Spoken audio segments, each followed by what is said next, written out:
Well, good morning, everybody. How are you all this morning? Good. Yeah, it's a beautiful day today, man. I'm excited to spend the morning with y'all and then enjoy the day outside. It's going to be a really, really great weekend. So hope you've had a good weekend so far. Have you enjoyed this series so far? Yeah? Good. All right. We should watch it again, man. It's really good for marriages. It's been great focusing on our relationships and what God has to say about them. So I'm excited to be wrapping up our series today. In case you don't know me, my name is Joe. My wife, her name is Ashley, and I have a picture of us on our wedding day right here. Look at that cute young couple. Wow, they were kids, man. Holy cow. We got married on a rainy Saturday down in South Georgia in a barn. It's called Redneck Romantic is what that's called. That's the style of that. And just for the record, she hit me with cake first. I've already gotten in trouble for that today, somehow all these years later. So she hit me first, so it was strictly vengeance to get her with cake. So that's all that was. But my wife and I have been married for a while, and your wedding day, man, it's a fun day to look back on. It was fun looking at pictures and thumbing through it and seeing, you know, the people, the time, the decorations, all of that. It's just such a good time to look back and see what was going on. And your wedding day is a fun day. That's a really fun day. And I've got to be honest, I'm kind of shallow, okay? So one of my favorite things about your wedding day is the fact that everybody brings you presents. Like, you get gifts. Like, there's a whole table that just says wedding gifts. Like, you're like, hey, like, this is your admission.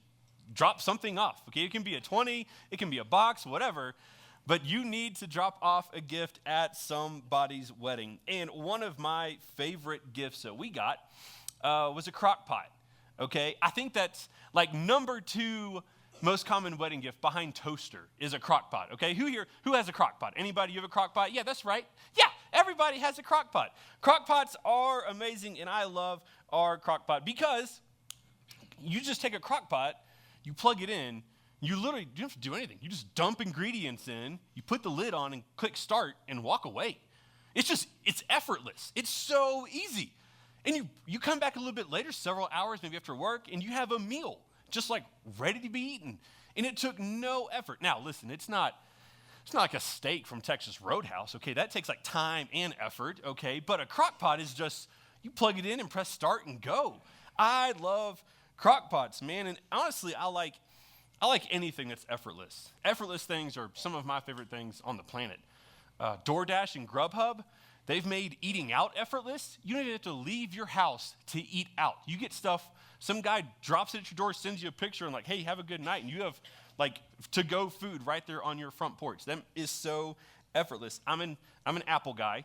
I like Apple products. I use an iPhone. I use a Mac. And they've just made technology effortless. It's so easy, so seamless. I love it. They've made technology effortless. And I remember a few years ago, I had a subscription to a razor company. I think it was called like Dollar Shave Club or something like that. It's back when I shaved more frequently. And they made shaving easy because like they would just send you a box of razors. And then towards the end, as you're running out of razor blades, guess what shows up at your door? Another box of razors. Like suspiciously accurately, okay? Like, to where I was kind of suspicious, like, okay, are the cameras in the boxes from this shave company? It was very effortless just to get razors.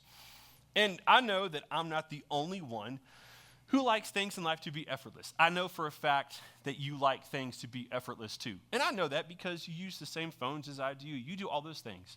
But the main indicator that I see that you like things to be effortless is you have a garage door opener at your house. You do. In fact, I would bet $5 that almost everybody in this room has a garage door opener in their house. And when you looked at that house, you didn't walk around with the realtor and go, you know what, I like it. It's nice, trim, you know, like the flooring. But does the garage open by itself? That wasn't a big like selling point for you. Like that's not a big key thing that you're looking for. We just expect and assume. You're not walking around asking, okay, do I need to go out and like lift this on my own? No, you have and expect to have a garage door opener because it makes things effortless. You even have a button that's built into your car at this point. You just click it, it's snowing, you drive in, you click it again, and it's all of a sudden you're in a warm, cozy room. We like things to be effortless. I like crock pots, you like crock pots. They make things effortless, but the problem is that sometimes we treat our marriages like crock pots. We bring these good things together, we press start, and we just expect something good to come out a little while later. We just expect after some time, something good has got to come out on the other end, right? Maybe you just feel like it's just going to be something that comes together eventually. We assume our marriage will be effortless. But why do we assume it's going to happen effortlessly? I think there's a couple reasons. One of them is we think the hard part's over. Okay, especially for the guys, okay? You get married and you're like, oh, hard part's done. You tricked her into going on a date with you, okay? Your friend lied about what you looked like or how much money you made, and she had nowhere to go, and so that dinner had to happen, okay? You paid for some nice dinners. You financed a ring with Jared, okay? You have a wedding, and the hard part's over. You're like, oh, we're done. This is great. Now just hit start, and time will go on, and everything will turn out fine. Mission accomplished. And ladies, all of the good romantic movies end the same way. Okay, they have their wedding, they hop in the carriage, they start riding away, and the camera starts to fade in, and it says, and they lived happily ever after. The hard part's over. It's all done. Everything is easy from now on. Well, I hate to burst your Disney princess bubble idea about marriage, but here is the truth. Healthy marriages do not happen effortlessly. A healthy marriage for you will not happen effortlessly because I know this is true because of pretty much every other area of life. Nothing else in your life just happens effortlessly. Your career does not grow and advance effortlessly. It takes effort. It takes some time. Your fitness goals do not happen effortlessly. It takes work. Your finances don't happen effortlessly. It takes some investment. In order for something to be healthy, it's going to take some work. Back when I was 22, I was on a very competitive football team in a football league, and we were undefeated heading into the last season. It's the final okay, it was a flag football league, just for a little clarification. And so we were going into the last game of the season, and I went chasing after to get the quarterback to pull the flag, and I went and I stopped, and I heard pop, and I tore my ACL and my meniscus full tear at one time, okay? Wasn't that fun? Still got the flag, though, and he was down, okay? So it was worth it. Tore my ACL and my meniscus, had to go get surgery. So then after surgery, I start doing physical therapy. And with physical therapy, you go and you actually do physical therapy at the facility. But they also give you, if you've ever done physical therapy before, they give you homework. They give you assignments to do at home. You have to work on getting that muscle, getting that ligament back to normal. And 22-year-old me wasn't super disciplined. Okay, surprise. And so I slacked off a little bit on the exercises I was supposed to do at home. I didn't do everything that they were telling me to do. And at one point, I show up for physical therapy, and the therapist goes, hey, you've been doing your physical therapy at home? And I'm like, God, I work at a church. I was like, I can't lie to this guy. And I was like, no, I sure haven't, thinking there wouldn't be any consequences. And he was like, okay, well, two things are going to happen. First thing, I'm going to put your leg in a machine that's going to force your ligament to stretch without you wanting to. So that wasn't any fun. But second of all, he said, hey, man, there's consequences. Like, if you don't do these things that I've given you to do, these exercises, your muscles and your ligaments are going to atrophy. Okay, you're not using them. You're not growing them. They're going to get weaker. And the same is true for our marriages. If something is not growing, it will begin to wither. If something in our life is not growing, it will begin to wither. It will cease to go in the right direction, and instead, it will begin to wither. And now, when this comes to a houseplant or a fitness goal, something withering isn't that big of a deal. Like, you can always kind of rebound it. It's not that big of a deal. But in marriage, if we stop growing in our marriage, there's some serious dangers that come with that. There's some serious dangers that can come up in our lives. One of those dangers is distance. One of the dangers of not growing is distance in that relationship. We've all felt distance in a relationship. It's that feeling of sitting on the same couch and wanting to talk about something, but you don't know how to start that conversation, or if you can be honest in that conversation. A distance between you and your spouse that you really don't feel that connected to them. Another danger that there is there's a division of the direction of our lives, a division of the direction of your marriage. Like when you're raising kids or building a home or pursuing careers, like in marriage, if you're not growing, then you begin to have different priorities and moving in different directions, and things are not on the same track. Your priorities for your children, for your money, for your careers. Another danger of not growing in our marriages is degraded trust. And that's tough because that's someone who you have like stood in front of other people and vowed to love and to be committed to. But when you're not growing, it begins to be difficult to trust someone who you're committed to. You're wondering, okay, do they have my best in mind for me with that distance and that different direction? You begin to wonder, can I trust this person? Are they trustworthy with our money, with the way our kids are being raised, with the direction of our careers, with our life, with what we're doing? And then another danger that you could run into is being distracted. When you're not growing together, when a marriage is not growing, you begin to get distracted. You're distracted by kids, by sports schedules, by jobs, by money. Things will begin to distract you that prevent you from growing together. And these distractions are not good for us. And I don't think anyone in this room wants any of these dangers to be true of their marriage. None of us vowed and made a commitment in front of other people hoping that we would end up distant from our spouse, hoping that we wouldn't be able to trust them. We just don't even think about it, honestly. And what I've noticed is that most of us don't grow in our marriage because we're measuring growth in a marriage the wrong way. We're using the wrong standard for growth in our marriages. Because here's an example, and I'm going to need a little participation with this one time, I promise. It's easy. When you meet someone for the first time and you find out they're married, you say, how long have you been married? Yeah, that's like an easy question, as if that's the only standard that matters about marriage. How long have you been married? That's like the first question that we ask them. And now, I have to be honest, and you might disagree, but how long you've been married is not the sole indicator of a healthy marriage. How long you have been with someone is not a sole indicator that it is a healthy relationship. Now, some of you might disagree, but I think this is true, and I think I can prove it because I've been golfing with some of you. Some of you have been golfing for decades, and your golf score is worse now than it was before, okay? Time has not been friendly to your golf score at all, actually. You're getting worse. My friends, maybe your great aunt gave you a recipe 30 years ago. It's just as disgusting now when you make that thing as it was back then. It's not getting any better. Time in and of itself does not make something healthy. You can get your driver's license at 16. Some of you have been driving for like half a century, and you still have the same bad driving habits as you had the day you were 16 years old. You don't use your blinker, you don't use your mirror, you're just like, here we go, and you just move on over. Time has passed, but that thing in and of itself has not grown or gotten better. I've been in ministry for about 15 years now. Most of that was spent in student ministry, working with students. And the heartbreaking thing to me to watch was when students would graduate high school is when their parents would get divorced. After time went by, the clock just ticked on. They didn't grow.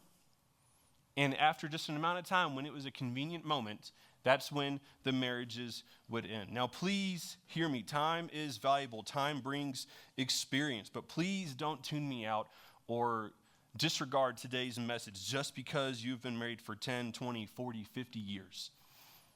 Every marriage can use growth. Every marriage should be moving towards a healthy place in growth. And so this morning, we're going to work on that.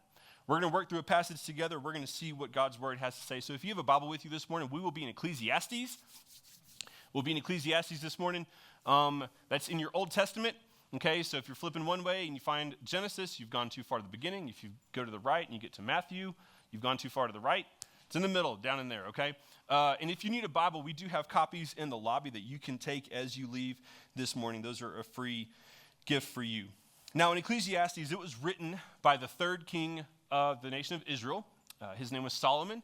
And one thing that Solomon is known for in the Bible is when the Lord came to him and met with him, God said, hey, what do you want? Like, ask me anything, and I'll give it to you, okay? And Solomon asked for wisdom. He said, just help me be a wise person. And so a lot of what we see in the book of Proverbs, which is a collection of wise sayings, and then also all of Ecclesiastes was written by Solomon. So with that framework, I think we can trust the wise advice that we see here today in this passage. And let me pause for just a moment. If you're in this room and you're not married, you're single, you're in maybe a dating relationship, or you're not in a relationship at all right now, everything we're going to talk about this morning, we're going to talk about in the context of marriage. But you can apply this to any relationship in your life. You can apply this to close family relationships, close friendships. All of these concepts can be applied in any type of relationship. So please don't tune me out because maybe you are not married right now. And if you're going to be married one day, man, save this in your back pocket and use these things as we go through it. So we'll be in Ecclesiastes chapter 4, and we'll start in verse 9, and it says this: 2 are better than 1 because they have a good reward for their efforts. For if either falls, his companion can lift him up, but pity the one who falls without another to lift him up. Also, if 2 lie down together, they can keep warm. But how can one person alone keep warm? And if someone overpowers one person, 2 can resist him. A cord of 3 strands is not easily broken.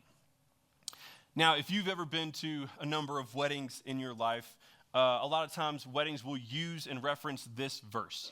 And there's a reason they do that. It's because, honestly, it's a little romantic. There's some stuff in this verse that's kind of romantic. It begins in that first verse that we read, verse 9. It says, 2 are better than 1. And all of you that love your spouse, you're like, oh, yeah, baby, that's us. We're better together, okay? We're like 2 spoons in a milkshake. We're good to go. Like, it's just me and you. Life is better when we're together. 2 is better than 1. We love that part of that passage. We love the way it begins. And we like the end of this passage too. A cord of 3 strands is not easily broken. Oh, we're just bound together. You and I, we're intertwined. We just find it, it's so inspiring and so helpful, and it just describes us. We're together. It's me and you, honey. That's it. But I've got to be honest, those 2 parts are great, but in order to understand this passage, we have to see the full context of what it's saying. So we're going to take a few minutes, and we're going to work through all of these verses together. So let's look back. Let's start in verse 9. Solomon tells us right here. He says, 2 are better than 1 because they have a good reward for their efforts. And this is common in almost any part of life. 2 people can accomplish more together than 1 person can by themselves. You can get more done with 2 people. Things turn out better when 2 people are working together. And that phrase right here that he uses, it says good reward. It means literally like a good return on your investment, a good payout for the hard work that you put in. 2 people working together can accomplish more and can get things done together. And if you've ever flown with kids, you know this is true, okay? My wife and I, we have 3 kids, and we like to fly. We love to travel. But flying with children, bro, it's a chore. It's chaos, actually, sometimes. So what we do, me and my wife, we have jobs we do while we fly, okay? I've got the boarding passes. She has car seats. She just throws them over her shoulder and carries the car seats with her, okay? I've got each kid in a hand, 1 kid on my back, okay? We're strategic about okay, you take that kid to the bathroom. We'll stop and get a snack here. Okay, we'll make sure all the kids actually get on the airplane together at one time so nobody gets left behind. We have to work together. We have to be a team, and we know that's true. And so our takeaway for this is that a marriage grows when both people are putting forth effort to grow. When both people in a marriage are putting forth effort, it will grow. When you're growing closer to Jesus and you're growing with each other, man, it is effort that will help your marriage grow. The reward, the return, that payout in your marriage will be better because you are both putting forth the effort and working. Verse 10, let's keep reading. Verse 10 says this: for if either falls, his companion can lift him up. But pity the one who falls without another to lift him up. This is one of those practical life verses. Solomon knows that in our lives, things are going to knock us down. You're going to get tripped up. Something is going to go wrong in your life. And the wording that he uses there actually means when something causes the other one to fall, when something takes down the other one. And that can be all kind of things in our life. It could be the loss of a job, the loss of a close friend, the death of a loved one, okay? A career not going right. Maybe a health crisis in your life or in your spouse's life. And what Solomon is saying is that a marriage grows when we lift one another. There's going to be times when your spouse needs you to lift them up, to encourage them, to build them up, to be there for them, to help them get through that thing that they are going through. I'm a fan of the Olympics. I love watching people compete at a high level. I think it's amazing to me that people devote their whole lives to being good at a sport. And in the 1992 Olympics, there was an athlete named Derek Redmond. Derek Redmond was a runner. He was a fast joker, and he was running in the 400 meter, okay? So they line up, they shoot the gun off, all the athletes start running. You can watch the video. It's a good race.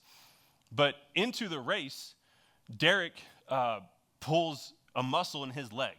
And you can actually watch him in that video. He's running full speed, and all of a sudden he just like slams on the brake, holding his leg, and he goes down. He goes down hard, all right? And Derek stays there for a second. All the other runners cross the finish line. Like the race is, it's essentially over. The race is essentially over.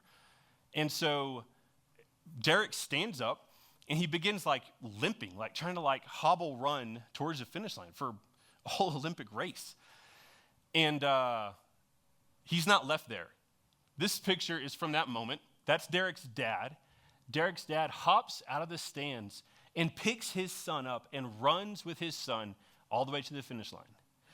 In fact, he has to put up so much effort. If you watch this video, Derek's dad is like shoving officials off of his kid to like get him across the line. Now, Derek's dad could have stayed in the stands and just watched his son limp across the finish line. That's totally an option because he knew the race was over. It was done. But he doesn't. He doesn't leave him down. He doesn't leave him there. He goes and picks him up. In our marriages, there will be times where one spouse needs the other one to pick them up. They will need encouragement. They will need to be built up. They will need to be reminded of what's true, of what Jesus says about them.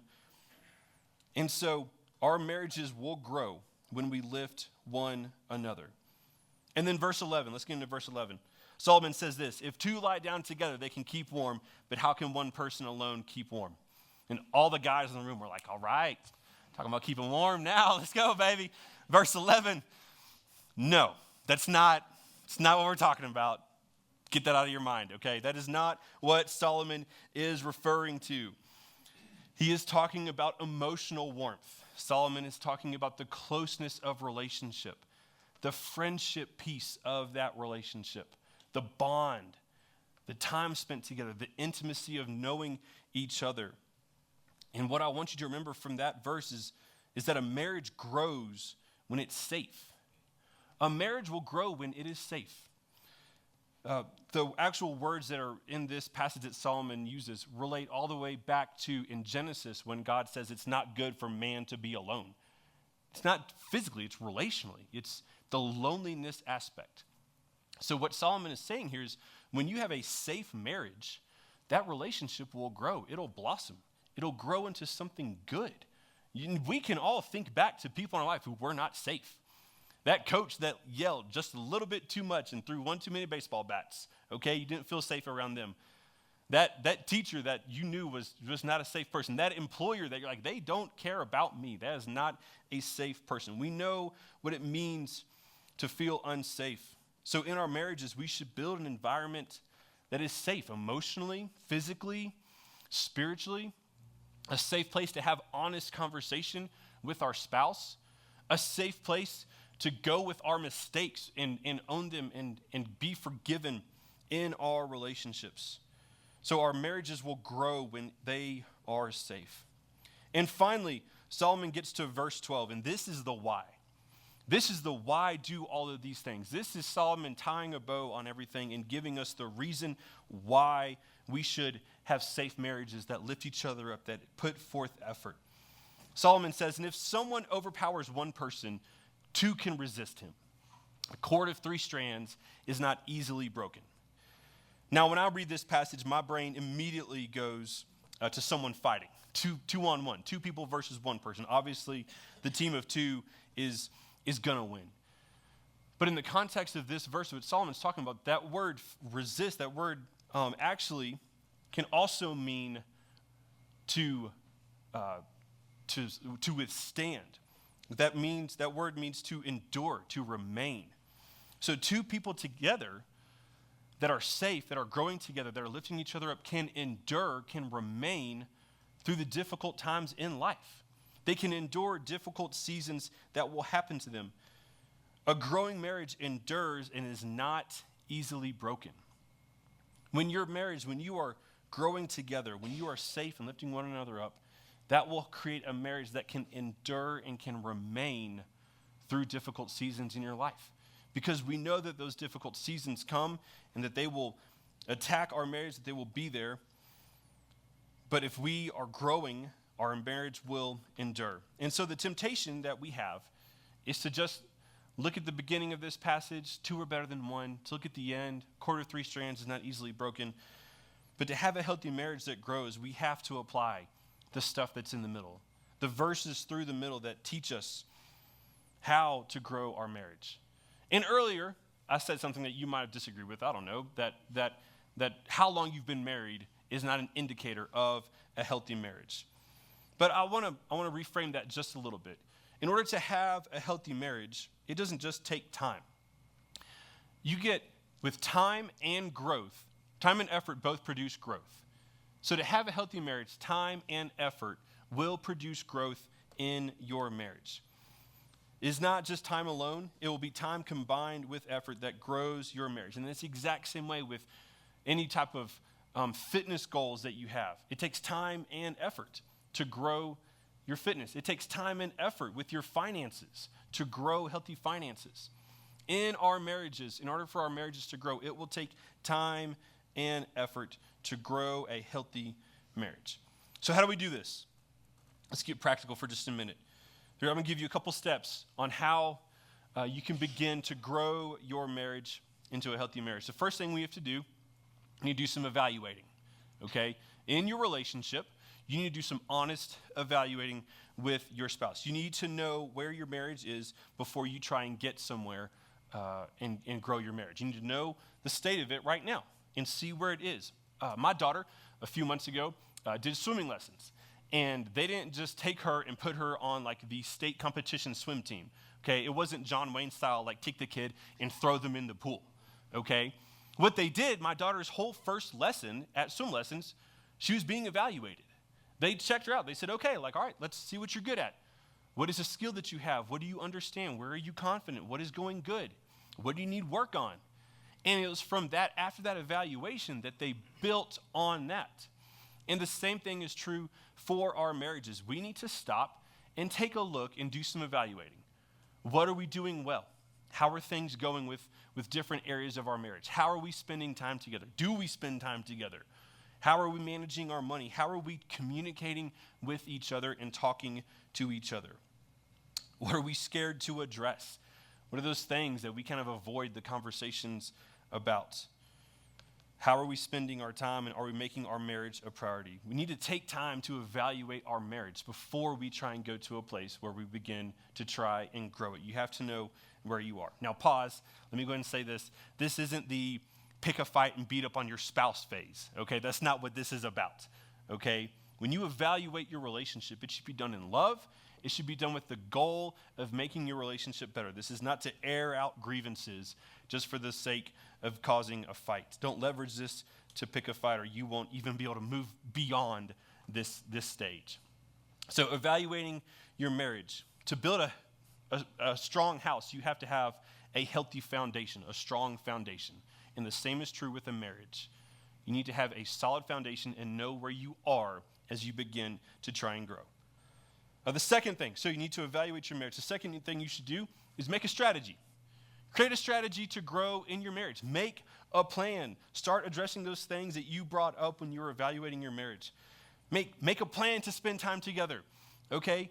Set aside time. Leave work 30 minutes early to go and talk to a marriage counselor with your spouse. Begin making a strategy for things that you need to do for your marriage. And while you're making this strategy together with your spouse, be specific.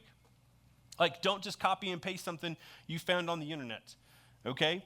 Make a specific plan for your life stage right now. For example, my wife and I, we had our third kid in 2019. Yes, it was 2019 when we had our third kid. There was a season where we had 3 kids, and the oldest was 3, okay? It was chaos. Our house was crazy, man. We had 2 kids in diapers. It was wild house. It was just absolutely crazy. And so what we found was that when you have 3 kids and the oldest is 3, what's really hard to do is find a date night. It's hard to get time alone together when you have that many kids that young. There were so many challenges. We have to find a babysitter that'll keep our kids alive. We have to pay that person. Okay, how much is our kids' safety worth? Okay, even dollar amounts per hour. Okay, now that we've got that done, now we have, all right, we're going to go eat McDonald's because we just spent $100 on a babysitter. What is a date night going to look like? So what we did during that season, we changed our strategy. We changed it up. We stopped doing date nights out, and we signed up for a date box that got delivered to our front door. We had date nights in our house. Once a month, through the subscription service, we would have a date night delivered to our door in a box. And so what we would just give our kids Benadryl, and then we would put our kids in bed. And then we would have a date at our house. We changed our strategy for that season of our life. We didn't try and force something else that worked for other people to have to work for us during that season. So while you make your strategy for your marriage, make it specific to you. Make it work with the life that you have right now, with the season you are in. But make a strategy. Have a plan to grow in your marriage, to invest in your marriage. And that's the last thing. That's the third step I would do, is once you've evaluated your marriage, once you have a strategy, now it's time for some intentional investment. It's time for some intentional investment. Follow through on that plan. Keep that plan. Spend time together. Don't let other things, just because something else can come up doesn't mean you should let it come up. Keep those commitments to grow in your marriage. And please, let me encourage you, as you are intentionally investing in your marriage, don't expect things to change overnight. Don't try one date with your spouse and be like, that didn't work. Oh, well. Or don't read just one book or one blog or listen to one message or a podcast and be like, that was it. Sorry. Marriages and growth take time and effort, repeated over and over and over. Just like financial investment and compounding interest, just like fitness goals and going to the gym day after day, just like growing in your career, like we've said, it takes time and effort. Time and effort. And when we do that, when we have consistent growth over time, that will produce a thriving and lasting marriage. And that's our bottom line for today. When we intentionally grow together, we build thriving and lasting marriages. And isn't that the goal anyway, is to have a thriving and lasting marriage? I want all the marriages in this room to last decades and decades and decades, but it won't just happen with time. You have to make sure you're using the right standard of measurement to grow your marriage. I want it to grow with effort over time. Now, let me just say and be honest, this is all spoken with the framework of you and your spouse both being followers of Jesus. Both of you have already surrendered to him. And so if you have not done that yet, if your marriage is not centered on Jesus, your growth will be limited. Your growth in your marriage will hit an early ceiling. In that passage, a lot of people oftentimes, they refer to that last verse that says a cord of 3 strands is not easily broken. And I think Solomon's talking about, the health of a relationship and a marriage. But it's interesting, he says 3 strands. He doesn't say 2, because a relationship is 2 people typically. But he says 3. And a lot of people refer to that and say, hey, it's you, your spouse, and Jesus. That's that 3rd strand that binds you together, that holds you together. Because what else is going to keep that commitment? Your commitment to Christ and growing in your marriage, man, he will be that glue. He will be that thing that binds you and keeps you together. So if you have never surrendered to Jesus, if you've never confessed your sins and made him Lord, man, that's the first step. Before you get here to grow your marriage, that's your first step. Please speak to me, speak to another staff member here, man. We would love to talk to you about what it looks like to follow Jesus. Now, I'm a nice guy, so before we wrap up today, I'm going to give you some launching pads, some direction on how to grow your marriage very practically, okay? You ready? So, I'm going to give you a couple books to maybe consider. The first book is this. It's called The Marriage Journal. It's by, I think the website's called beating50%.com or something like that. This is a weekly marriage journal that you and your spouse can go through. You go through like a short little write-up to encourage you about honesty or, loving your spouse or something. And then it has like 6 questions for you to be honest with your spouse. And then it has a whole calendar section for that coming week. This is just a great way to spend 20 minutes with your spouse, to be honest, to talk about stuff. So I would recommend this resource. Me and my wife have gone through, I think, 2 of these over the past history of our marriage. So this is just a great resource for you to use. And then I hit up our pastor, Michael Talley, and he recommended The Meaning of Marriage by Tim Keller. Recommended this book. Tim Keller is an amazing pastor and author who passed away a couple years ago, but man, so many amazing resources and books from him. So I would definitely recommend this book by Timothy Keller, The Meaning of Marriage. And then husbands, we are always going to ask you to take the lead in your home and in your marriage. So if you've never read What Radical Husbands Do, you should read it. I've read it twice, which should say something because my reading comprehension is not that high, okay? There's coloring books thicker than this book, okay? You can read this book in one sitting. All right, so fellas, definitely recommend you order and read What Radical Husbands Do so that way you can continue to grow in your marriage. And then, man, there's conferences that you can grow in your marriage too. Family Life has one down in Colorado Springs called Weekend to Remember. In fact, I think they have one this weekend that's happening coming up. So like if you're like, hey, we got to get some momentum going, there's one this weekend. You can use this. That says SWO. That's our commonly referring to Snowbird Wilderness Outfitters. They're a ministry partner of ours. They have an annual marriage conference that I would recommend you go check out. You can just go to their website, snowbirdwildernessoutfitters.com, and you can see that conference there. But those are books and conferences that you can do. And if you're like me, when I was, a couple years ago, just in a crazy season with little kids and you're just wanting to spend some time with your spouse, really a date box. Me and my wife signed up for one. I think it was called dateinabox.com. Like it's super simple. Like once a month, they drop off a date at your front door, okay? There's so many easy things that you can do to grow in your marriage and begin investing in that relationship. There's so many different resources. In fact, for anybody that's like, listen, hey, I'm just completely lost on what to do. I don't know where to start hanging out with my spouse. We've tried all the different stuff. I literally pulled up ChatGPT and searched. And I said, hey, ChatGPT, give me a date day with my spouse somewhere in the Thornton area, and I have a budget of $25 is what I told it. And it spit out things to go do for free. It even including getting tacos together, all right? Tacos always make marriage better, and a trip to Dairy Queen. All right? There are so many different things that you can do, resources that are at your disposal to work on your marriage. There's so many different things you can do. Please don't just sit on the side and let it go and let time pass, assuming time will make your marriage healthy, because time alone does not do that. Time and effort combined will help you grow your marriage. And I want you to think about the impact of your marriage. We think about growing in our marriage just so we can have like a healthy relationship with our spouse. But there's an impact with your children, with your grandchildren, with generations far beyond your marriage. Neighbors, whether you know this or not, there's people in your life that are looking at your marriage and modeling their marriage after yours.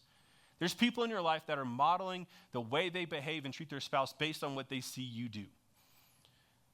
So when you grow in your marriage, it's not just for you. It has an impact at the people all around you. It has an impact on the generations beyond you. It has an impact on your neighborhoods, on your coworkers. So church, let's make sure we learn to fight like we talked about the first week. Let's learn to fight the right way. Let's learn to love. Let's love our spouse. And let's grow in our marriages to have healthy, God-honoring marriages that impact each other, that impact our children, to impact people around us. And that will honor Jesus and honor him, and will grow us and impact the people around us. So before we dismiss, I've got a couple questions for you. I have 3 questions. First question is this. You need to ask yourself, is my marriage growing or withering? It's doing one of the two. It's either growing or it's withering. Second question, how much effort am I putting into my marriage? Look at it, assess, where are you? How much effort are you putting into your marriage? And number 3, where does my marriage need growth? It could be your communication, the way you talk to each other, the time you spend with each other. There's so many different areas of our lives where we can grow our marriages to grow closer to our spouse. Let's pray. Jesus, thank you so much for this morning. Thank you for the truth that we see in your word. Thank you for the words that Solomon wrote, God, to help us live lives that have marriages that honor you. God, help us to grow closer to our spouse, God, not just over time, but with time and effort, God, to have marriages that honor you, that make an impact, and live the way that you have called us to live, Lord. Help us to love our spouse well. Help us to fight the way that you have called us to fight. And Jesus, help us to remember that our marriages are not just for us, Lord, that they impact our children, they impact our friends. Lord, that there's somebody watching our marriage and modeling the way that they treat their spouse based on what they see in us. So help us to follow you in those marriages, Lord, to grow in those relationships, because you are the ones that gave it to us, God. You gave us marriage, and we're so thankful for those relationships. And it's all in Jesus' name I pray.